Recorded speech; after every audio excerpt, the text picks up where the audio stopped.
Halo Sobat PPPK 2021.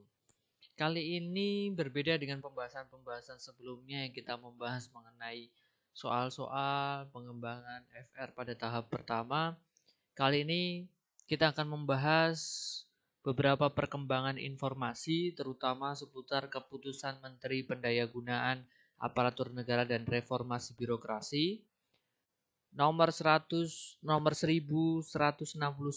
tahun 2021, yakni tentang pengolahan hasil seleksi kompetensi yang pertama dan penyesuaian nilai ambang batas seleksi kompetensi pengadaan PPPK untuk tahun anggaran 2021. Menariknya, dari berbagai tuntutan yang diajukan oleh para peserta ya dan juga oleh wakil rakyat kita kepada dalam hal ini penyelenggara melalui Kemendikbud ya, juga BKN juga termasuk kepada Panselnas ya, bahwa akhirnya ada penyesuaian nilai ambang batas. Seperti apakah? Nah, kita bisa lihat Sobat PPPK semuanya, dari masing-masing diktum ini yang penting adalah kita langsung pada poin-poin utamanya ya. Nah, dari diktum yang pertama, nilai ambang batas seleksi kompetensi PPPK untuk jabatan fungsional guru pada instansi daerah tahun 2021 adalah nilai minimal yang harus dipenuhi oleh setiap peserta seleksi. Jadi harus memenuhi nilai minimal yang sudah ditetapkan. Diktum yang kedua mengatakan nilai ambang batas ya sebagaimana dimaksud pada diktum ke-1 terdiri atas yang pertama ini masih sama seperti pengumuman sebelum seleksi PPPK tahap 1 berlangsung ya, sampai pada diktum yang kedua ini relatif sama karena yang pertama ada nilai ambang batas seleksi kompetensi teknis yang harus terpenuhi, yang kedua nilai akumulatif ya untuk kompetensi manajerial dan sosio, jadi penggabungan nilai dari manajerial dan sosiokultural. Dan yang ketiga adalah nilai ambang batas wawancara. Nah, yang menarik kita mulai bahas di diktum yang ketiga. Pada diktum yang ketiga ini dikatakan bahwa nilai ambang batas sebagaimana dimaksud pada diktum ke-1 dilakukan penyesuaian. Nah, ini cukup menjadi gambaran kabar baik bagi rekan-rekan yang tentunya mendapatkan dampak positif dari ketentuan atau penyesuaian ini. Ya. Dilakukan penyesuaian dari keputusan Menteri Pendayagunaan Aparatur Negara dan Reformasi Birokrasi nomor 1127 tahun 2021 tentang nilai ambang batas seleksi kompetensi pengadaan pegawai pemerintah dengan perjanjian kerja untuk jabatan fungsional guru pada instansi daerah. Tahun anggaran 2021 menjadi 3 kategori. Nah, ini cukup menarik ya. Kategorinya seperti apa? Yang pertama adalah nilai ambang batas kategori 1. Dan yang kedua nilai ambang batas kategori 2. Dan yang ketiga adalah nilai ambang batas kategori yang ketiga. Oke, kita akan bahas diktum yang selanjutnya. Pada diktum yang keempat dikatakan bahwa nilai ambang batas kategori 1 sebagaimana dimaksud pada diktum ketiga merupakan nilai ambang batas sebagaimana ditetapkan dalam keputusan Menteri Pendayagunaan Aparatur Negara dan Reformasi Birokrasi nomor yang tersebut tadi ya tentang nilai ambang batas seleksi kompetensi pengadaan PPPK tahun anggaran 2021. Nah, diktum kelima. Jadi kategori pertama itu siapa? Atau kategori pertama itu apa? Yaitu adalah nilai ambang batas sebagaimana ditentukan di kategori pertama. Nanti kita akan lihat sama-sama di lampirannya. Sebagai informasi untuk Sobat BPPK yang mungkin belum membaca peraturan ini, atau mungkin ada yang sudah, di kategori pertama ini sama ya passing grade-nya dengan passing grade yang sudah dirilis sebelum seleksi tahap 1 berlangsung. Kan seperti itu. Nah, yang membedakan di sini, di diktum yang kelima dikatakan bahwa nilai ambang batas kategori yang kedua sebagaimana dimaksud pada diktum yang ketiga. Maksudnya dimaksud pada diktum ketiga dan tadi diktum ketiga membagi menjadi 3 kelompok, teman-teman. Nah, untuk kategori kedua yang A110 ya, untuk seleksi kompetensi manajerial dan sosiokultural. Berarti nilai kumulatif ya, akumulasi dari manajerial dan sosio untuk kategori kedua itu harus mencapai ambang batas 110 poin untuk mensosnya, manajerial dan sosiokultural. Nah, untuk wawancaranya bernilai 20 poin untuk wawancara.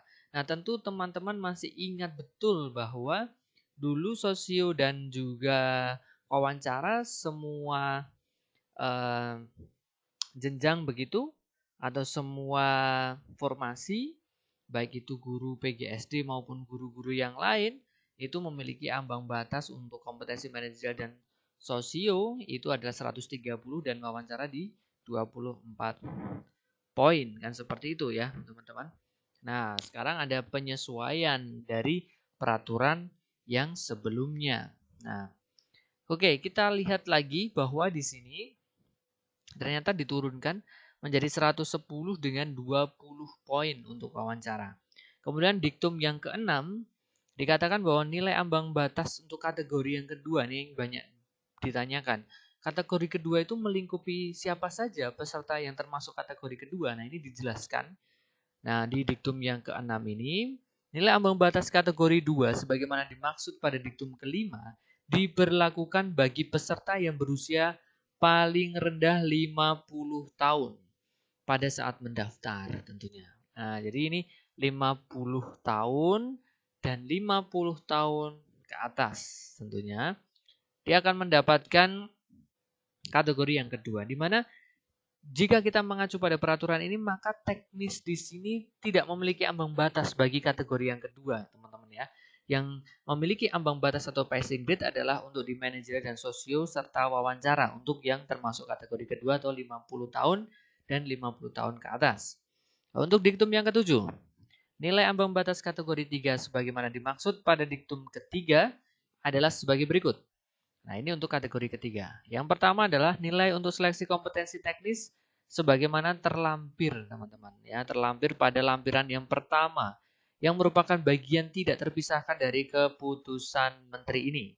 Sebagai informasi bagi teman-teman yang sudah membaca ataupun belum di lampiran yang pertama, nanti kita akan lihat passing grade-nya sudah diturunkan untuk kategori yang ketiga, teman-teman. Jadi ini menjadi kabar baik dan semoga ketika sudah diturunkan teman-teman termasuk nilainya masih masuk dalam kategori yang ketiga tadi tentunya. Yang kedua, seleksi kompetensi manajer dan sosio memiliki nilai akumulatif ya, itu 130 masih sama.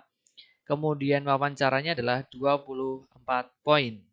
Kita masuk diktum yang ke-8. Ketentuan akhir pada seleksi 1, 2, dan 3 diberlakukan secara berurutan. Ini penting sekali. Jadi seleksi setiap tahap tadi akan diumumkan kelulusannya begitu. Dan penentuannya dilakukan secara berurutan. Maksudnya berurutan apa? Ini ketentuan-ketentuan yang berurutan. Nanti mentor PPPK akan coba membuatkan skemanya seperti apa berdasarkan peraturan ini ya. Yang pertama, terhadap seluruh peserta diberlakukan nilai ambang batas kategori 1 dan berperingkat terbaik. Jadi semua peserta akan di-screening terlebih dahulu.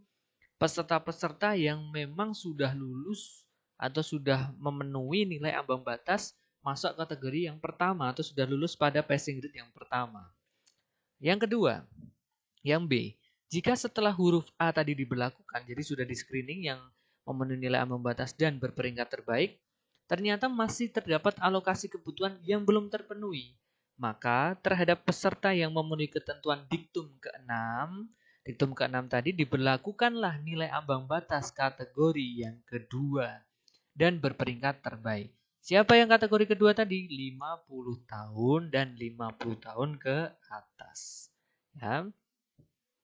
Yang ketiga atau yang C. Nah, jika setelah huruf B diberlakukan lagi ya, jadi A tadi sudah, B sudah, kemudian masih ada terdapat alokasi kebutuhan yang belum terpenuhi oleh A dan B tadi ya, oleh kategori 1 dan 2, maka terhadap seluruh peserta diberlakukan nilai ambang batas kategori 3 dan berperingkat terbaik. Artinya diterapkanlah passing grade yang sudah disesuaikan atau diturunkan begitu.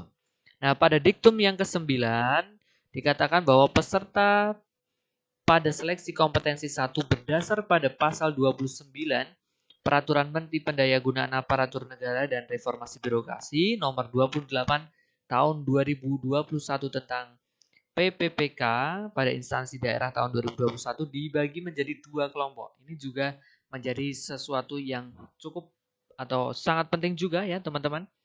Akan dibagi 2 kelompok. Kelompok pertama adalah berisi peserta yang melamar di sekolah tempat peserta mengajar yang memiliki sertifikat pendidik dan atau kualifikasi pendidikan yang sesuai dengan jabatan yang dilamar. Ini maksudnya apa? Jadi, pada tahap yang pertama kemarin, kita sama-sama mengetahui bahwa ada yang memiliki sekolah induk lah, bahasanya kan seperti itu.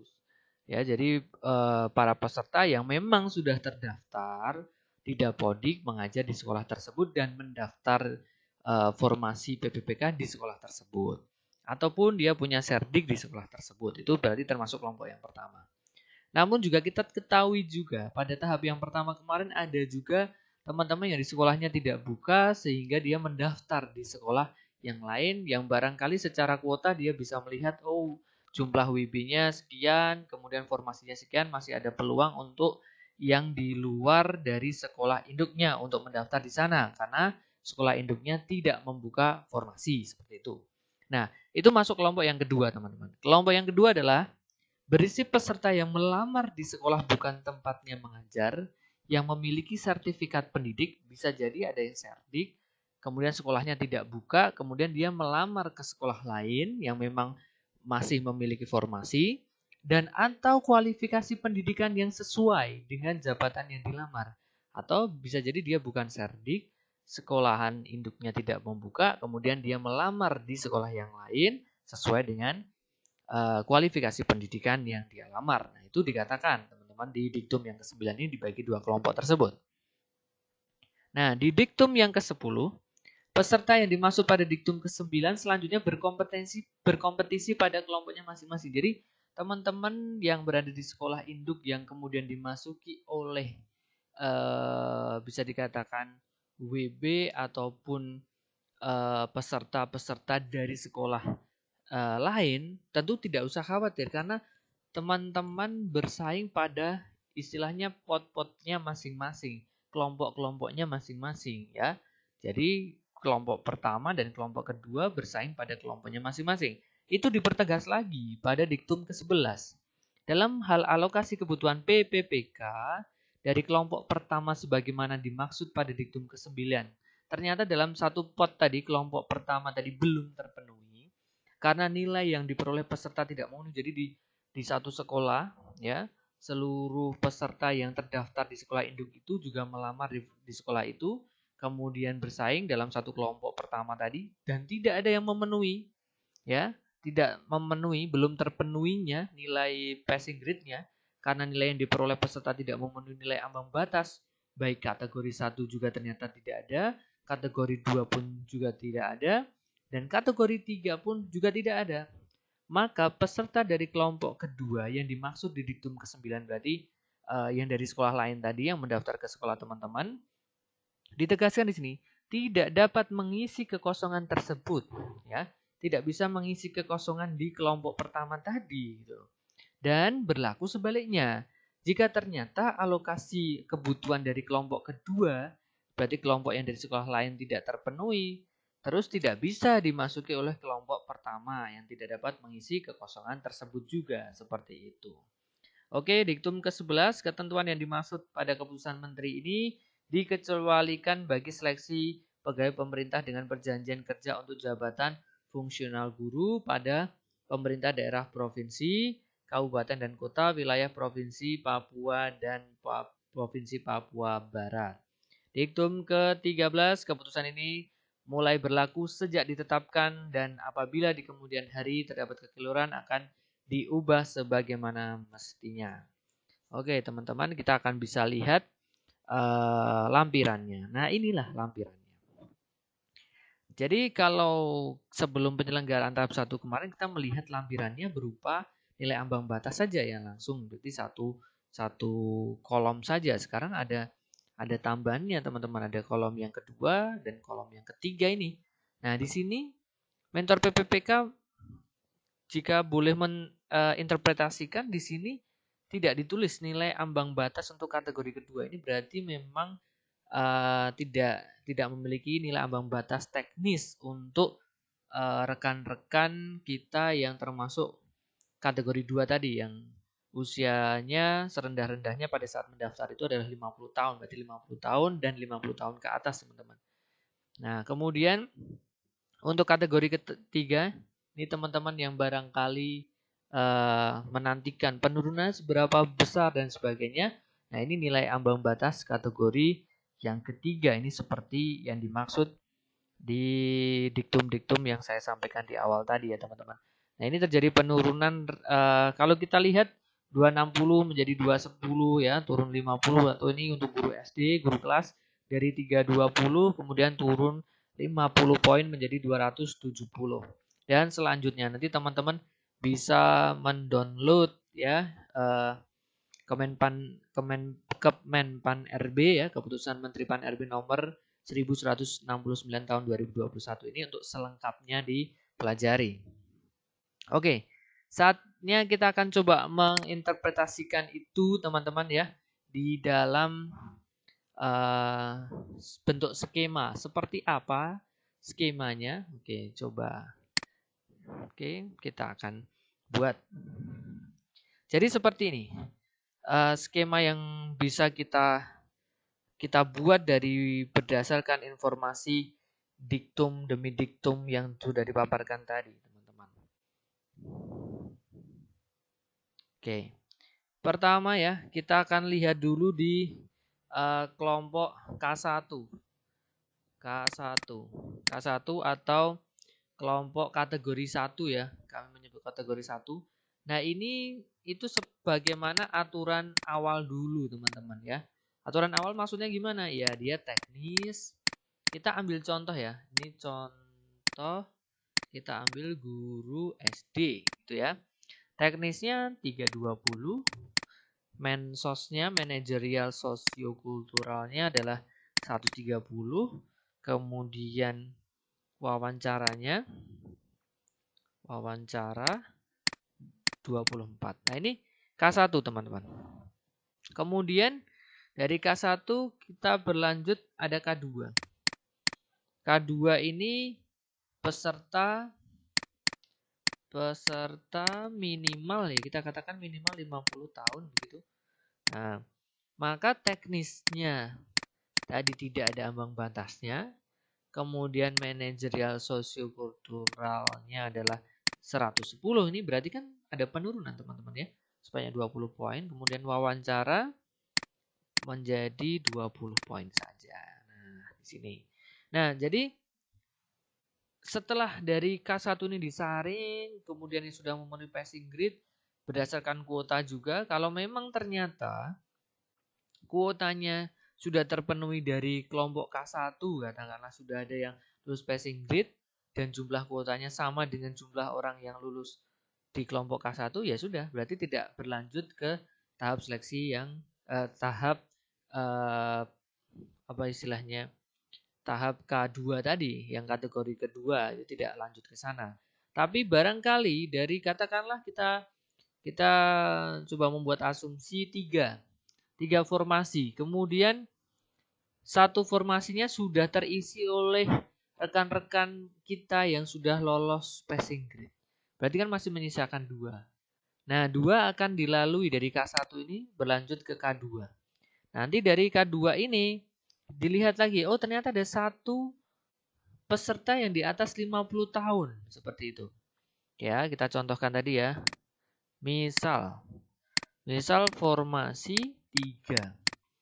Ya, kemudian WB di sana ada atau guru honorernya ya. Guru honorer yang mendaftar di sana ada 3 juga sesuai dengan formasi di sebelah itu. Nah, kemudian yang termasuk K1 1 orang. Berarti masih sisa kuota 2. Nah, dari 2 ini K2 nanti dilihat siapa yang termasuk K2. Ternyata masih ada yang termasuk kategori K2 yang berusia 50 tahun ternyata satu orang. Dan dia memenuhi secara nilai-nilai dua ini, mensos dan wawancara, ya sudah. Berarti dia memasuki satu kuota ini. Nah, lanjut ke tahap ini berarti sisanya tinggal satu. Sisanya satu. Ini sisa dari yang pertama, ini sisa dari yang kedua ya teman-teman. Sisanya satu. Nah, satu nanti kita lanjutkan ke K3 teman-teman. Kategori ketiga itu seperti apa? Kategori ketiga adalah yang kita menyebutnya aturan perubahan begitu ya teman-teman. Aturan perubahan. Artinya apa? Passing grade-nya sudah diturunkan. Teknisnya menjadi 270, mensosnya 130 tetap, wawancaranya 24. Nah, ternyata ada peserta yang setelah diturunkan ini masuklah dia nilai passing grade-nya teknisnya 270 dan yang lain juga sudah sesuai. Karena secara pengamatan rata-rata memang jatuhnya di teknis ya teman-teman. Nah, ternyata dia masuk di sini. Nah, maka sisa satu ini dimasuki oleh K3 selesai.